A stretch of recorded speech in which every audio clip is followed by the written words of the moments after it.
Live looking. We back with my boy Mob. Sorry for the interruption. To introduction, you already know how we coming. If you didn't tune in, now y'all did. What's happening? So we back. We was on a lot of topics, man.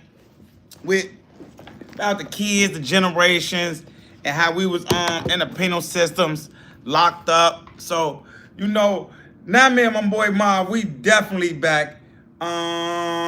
Boom, he finna tap into you live viewers and let y'all know, whoever just back tuning in, he finna let y'all know how he coming, where he coming from, and welcome to the Stay to the Late podcast. Let's go. Yo, what the deal? Y'all already know. If y'all don't know, Marvin, coming straight out of Chi-Town, low end, 3549 building. I was a young pup coming through them trenches, but, I had just came home after 9 months of doing 25 years. So, of course, during that time, you focus on self, if you so choose to do so. But in during that time frame, I just learned a lot going through that. Now, I'm a trauma outreach specialist. I work on here in the 114th and Vincennes at the APC Church, doing community help, for people that think they need to talk to somebody when it comes to being affected by violence. But me and my man, we were just sitting here just chopping it up about just life. This was what we do, chop about life. We just was having a coffee break, and we see this young lady who's not properly addressed. And I get it sometimes, you want to show off a little bit cool, but it's a way to do it. You know what I'm saying? Because at the end of the day, you can attract all type of unwanted attention. Now, I get how women in general just want to look good with themselves, you know what I'm saying? But with that comes a lot of aggressive behavior, you know what I'm saying? And men is different, you know what I'm saying? You got some men that approach lady with the proper respect, but then you got some that's straight wolves because this is their mindset. So that's the attention you don't want, you know what I'm saying? And it's okay to dress, but dress to the point to where certain men can be intimidated by it, but some, you know what I'm saying? Because now it's a different bracket in what you're trying to do. Now, if you're dressing like a slut, then all men are going to attract you. You're going to attract to all those type of men. But if you dress like a woman, some men ain't going to approach it because they thinking like, man, she's too classy for a nigga like me within itself. You know what I'm saying? Mm-hmm. So now you got to think on that type of level when it comes to you being a young lady, how you want to be perceived, what type of attention you want. You know what I'm saying? So now you got to dress who you are. If you're dressing like a thotty, then, likelihood You're going to be a dotty. You're going to be a dotty. But if you dressing like a young teenager and appropriate to whereas an old man ain't finna look at a certain way and a young man might give a little bit of respect. You know what I'm saying? But if you just dressing like you ready to play, you can't get mad. That's the attention you're going to get. Right, you can't get mad at so that. So we in the mall. Right. So I'm in the mall, I'm chilling, I'm walking. Now, I know as a kid, I'm trying to see where the mama at behind the kid. So when our children and been taught to dress, speak, and carry themselves a certain way, then that's the type of things we'll get a 13, 14-year-old walking through the motherfucking mall with a little ass dress on, and when a motherfucker look at you or looking at you, what you looking at? A little kid naked in the mall. Where's your parent? Mm-hmm. So like, even with my girl, you know what I'm saying? She got a daughter.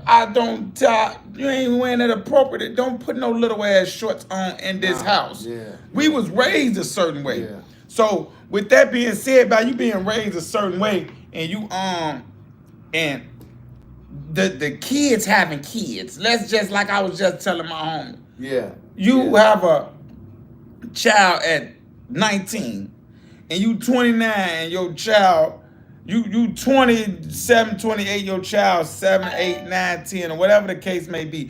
It's still a child raising a child. It's still a kid raising a kid.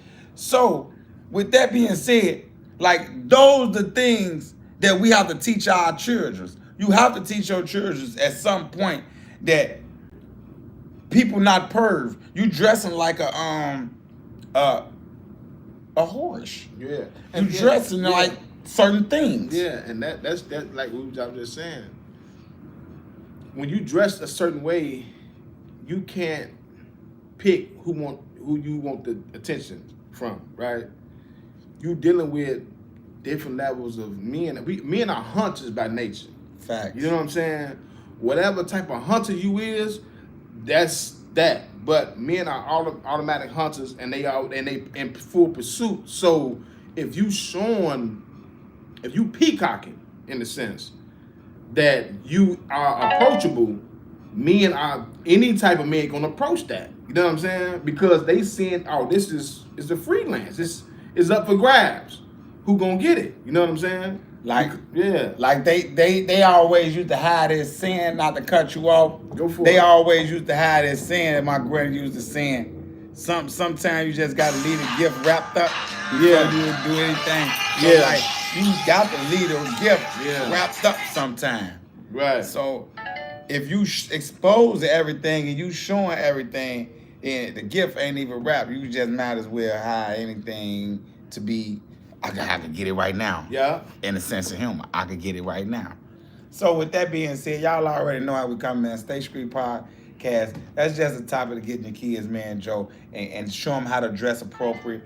Yeah. You know, that's the best thing smoking. And you know, another thing. This is another topic. We was just like in life. That's just in life. We're just gonna speak in life. Now, how could you be judged by any character? We downtown walking. Now, you gonna see 1 billion people downtown. Yeah. Foreigners. Yeah. Just me. Now, this the thing. We around a lot of entities. I just seen 1 billion people walk through the damn tunnel of the subway station. I start hollering. Follow Stay to the Late Podcast. This how I advertise. This how I do this. Hey, this is me. Yeah. I'm advertising. This how I advertise my business. So we in a tunnel. Motherfuckers look like this guy. He advertise what he just out. Hey, I would like everybody to pull out their phone. Welcome to Stay to the Late Podcast. Follow us, man. So people wouldn't even know who they're in the presence of. Like, and that's sad. I say that to say this.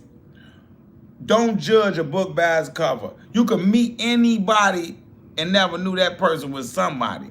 It's this, I think he was African or a Belizean. Yeah, something like that. Yeah. Walking down the street. I know he's not from where I'm from. Because when I used to dress back then, I used to have that on. And I know what that means. Man got Versace glasses, Versace everything. He living his best life. Hey, he was supposed to. Right. But you're not from the United States.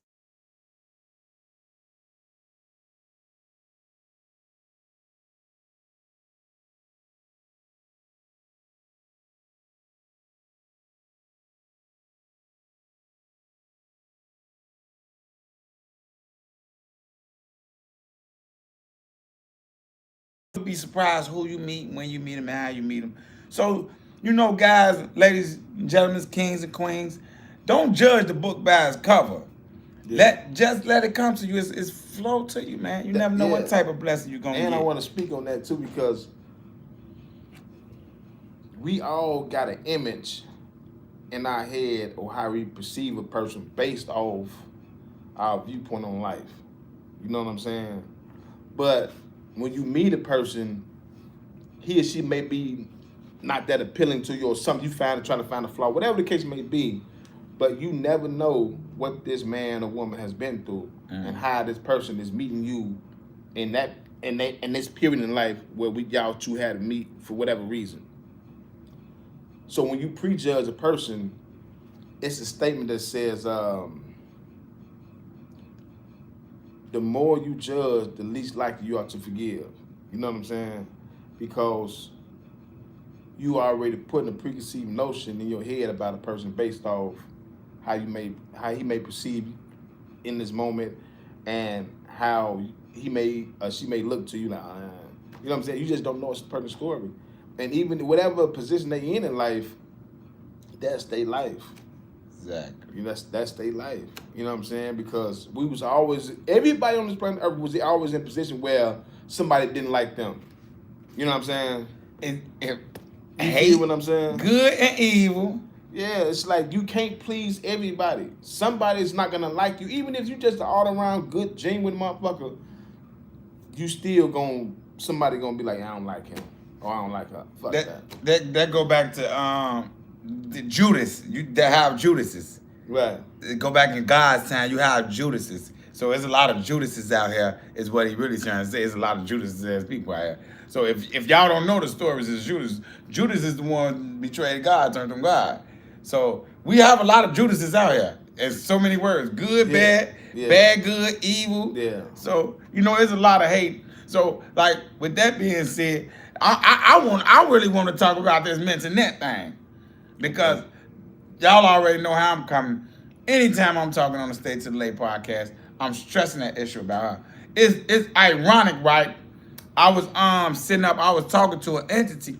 They really fought in the case with me and everything. And I'm talking to an entity about the Internet Cooper Missing Person Act. So, with that being said, she like the Starkville police is really like not trying to do a lot of shit. And with that being said, she done all her information gone out her phone. Damn. Everything wiped out her phone. The videos that she was here, everything. So, like, I know for a fact it's not making no sense to me. It's getting real strange with the Internet Cooper case. And, it's real quite strange that the people that we around, which I respect Father Flagrant, I respect Corey Brooks, I even respect Fernando that he even reached out to me, gave me his number, called me, whatever. But the thing is, it's ironic, like all this girl information getting gone out of her phone. And not only that, I damn near can't get into my shits now. And this like literally for real. Yeah. So it's like what type of games they really playing? Because if Trees don't got this information, then I know the shit it done got real powerful. Then and we just some little entities in it. So with that y'all being said, we need y'all to get them and start shining light down there on them Starkville, Mississippi police officers. We need y'all to start shining light down here on Corey Brooks. We need y'all to start shining light down here on Father Fragrant. We need y'all to shine light on them too. Because it seemed like they gonna let it just go off into vain because we got 5 more days and then it'll be 60 days. So when you already know after 60 days of a time frame of a window with a missing person, it's like that person will never get found. You know what I'm saying? Come on, Father Fragrant, y'all. Step up, man. Y'all step up and step out, man. We on the Stay to the Late podcast, man. And I'm shining light down on it. You gave me a call, Father Flagrant. I'm going to shout out a lot of other entities, too. I'm going to start tagging names in it. Shannon Sharp, all y'all. So, let's go. Steven Smith. So, that's how we coming. But we back on our topic, man. Smith. A. Smith. Yeah, make sure you got to get them right. Get the A. Smith. Yeah. You running your top. I need you to run your top over here with me, too, man. Yeah. I'm going to tag you in on my YouTube page. Y'all already know what I'm doing. But yeah, though. But when we came from the builders, I was just had that in my mind, too. We from the projects, y'all. For those who don't know, we from the projects. But the hustle that was in us was so real. Like, I was just downstairs. How you feel? I was just downstairs, and I was in a downtown area, and I was telling my homie, like, how we used to be down here selling books. We used to be down here just shining shoes, just the struggle of us coming up out the project area. Mm-hmm. So it's just when you around a lot of different foreign people that's coming to your city, to your country, you will look at a lot of things and you will say, oh, man, downtown is where we supposed to be. Because back down where we was on the low end part, it really wasn't, how could I say that, wealthy. Mm-hmm. It wasn't wealthy enough. So we'll come down here, shine us some shoes, get us some money, whatever the case may be, and do it like that. So, I love my downtown area. I love coming down here, the food good. I love the hustle down here. Yeah. The downtown got their own little city, man. You know what I'm saying? And it's just like, I think us as black folks, we always want to get ahead. You know what I'm saying? And we just always just see a way to survive, and we make it. You know what I'm saying? So when you was living on the low end, we had the luxury to, like you said, come down here, and really like, man, it's like, look, hold on, how y'all living like this? Y'all Yeah. right across the A street. street. You know what I'm saying? And we over here trying to figure it out. Yeah. So shit, as a kid, that was a hustle, and my folks made a little bit of change off that too. And these kids in this generation, I don't see like they don't sell icy cups. They don't try to sell penny candy. Man, They don't got listen, no They hustle. don't need mow lawns and shovel snow and rake leaves like for the hustle. I mean, I'm back then. What you think? Yeah. What you think like that the newer generation be doing? Like right now, just like something for them to be doing. Like what's they hustle? Yeah, even if it was a shine the shoe or what I'm say, shine the shoe, selling a book. You got nacho. Okay, like all these Mexicans out here, they selling fruit cups. Yeah. They don't care where they got the fruit from. But I see a lot of and during the summertime they selling icy cups or ice, slushes, whatever. But for the youth, I mean, I think there's a lot of youth that's involved with a lot of good shit. You know what I'm saying? But like far as ones coming up, like we came up with like find them a hustle without infringing on anybody, you know what I'm saying, pursuit of happiness. Man, I mean, gotta go back to the basics sometimes, man. You know what I'm saying?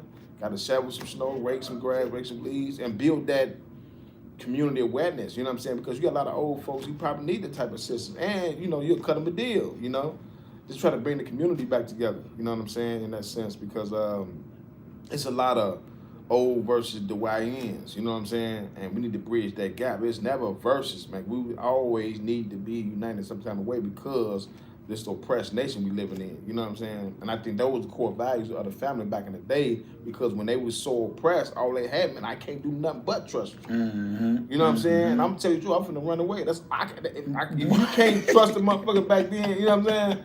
So the family values was locked in, you know what I'm saying? To trust each other like that. And somehow along the way, we starting to break down and it's spinning off into the communities because we coming from families are so disconnected. We need to get back to those roots, man, and just tie in, man. I think like literally like when them buildings came down and they put us in all them different places, that what really like made things real hard on us.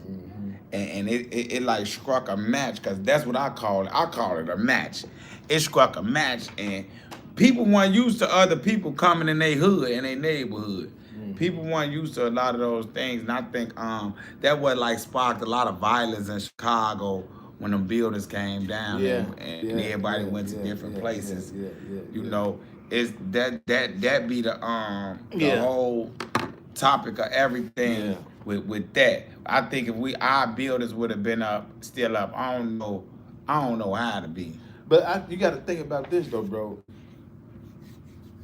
You can't expect one lion from another pride to come over to another pride and get acquainted with everybody. You know what I'm saying? So it's like the animal kingdom. No male species animal finna go into another breed or pride of an animal and just be cool. Nah, hold on, who is you? What's up? So it was that when y'all, like you saying, when the buildings was tore down, we come with a different mindset, a different way of doing, different way of living, and it's even like in back in Africa with the tribes. It was different tribes, so I couldn't come with my belief system over your shit and expect you to be okay with it. Right. You know what I'm saying? It's gonna be a rift. You know what I'm saying? And so when they tore the buildings down, like you say, that created a rift between different mindsets. You know what I'm saying? And we come, and it's men with pride. Ego, we out here with ego, pride, big pride. You know what I'm saying? And we moving forward because we saying, shit, this what it is. And y'all saying, nigga, you tripping. Over tripping. What we doing? And, and this what it's been. You know what I'm saying? But I see, guess what I see? I see a rift, though, of the young brothers that lost their life, Vaughn or whoever else that was a high figure, you know what I'm saying, out here in these streets. And it's like, who want to be that guy? You know what I'm saying? Like, nobody wants to lose their life, man. You know what I'm saying? I understand that certain things is unforgivable, but at some point in life, you got to consider how I want to live the rest of my life. You know what I'm saying? Do I still want to be doing this? It's so much world to be seen, and we focusing on a portion of it. And I'm strongly believing that because I did 25 years and I left when I was 17, and here I am 43. And I'm just sitting in the cell as I was transpire and compare that to a 24-hour day in society. You know what I'm saying? So all them years, 25 years of just sitting in this motherfucking cell, boxed in, and life is just gone. Life is just gone. Like, I can see what happened in 6 months. You compare that. But 25, come on, man. I came home and my little cousins got kids. You know what I'm saying? So it's like, and that came from a mindset that had me just in the streets, fucking off and doing whatever, thinking that was it. You know, and I had every right to believe so because that's the vibe I was in. But I'm telling you, man, coming from this standpoint, you can walk away gracefully. You can just live life, is what I'm saying. See the world. Give yourself an opportunity to see the world. You know what I mean? And embrace that. It's so much different cultures and people that, like, you may go to another state and they may be on some overcool shit. They vibe is just cool. So you come with this shot-down aggression, and they all smile. Damn, you kind of, damn. Aggressive. You know what I'm saying? Loud as hell. Yeah, we come in the door. They just on there. I'm like, ready. Like, what's up? Good. You know what I'm saying? That because it's rough. You know what I'm saying? Especially in the 80s and the 90s. Come on, man. This is a tight fight. Like, so that's what it is, man. I think the youth is changing. I think they starting to see little things differently, and it's gonna keep doing. It ain't gonna happen over time because this thing been going on for ages. You know what I'm saying? So over ages. Right. So our grandkids might see it. You know what I'm saying? That'll be the blessed thing about it. You know it's gonna be like more of a before our grandkids see it, the robots will be goddamn it tame now. Get down, robots, get down. Elon Musk ain't playing with us. But y'all already know Elon Musk ain't playing. This is Stay to the Late podcast, man. Y'all tuning in to me and my homie. If y'all didn't catch the first clip definitely gonna be linked to this clip, man. We rocking out, man. We rocking and rolling, man. Welcome to State Street Podcast, man. We rolling and we out. Thanks for tuning in to my boy Mom. Ollie. I love you, baby. Ollie, what's up? You already know. Link in. You was calling him all night. Let's go. We linked in.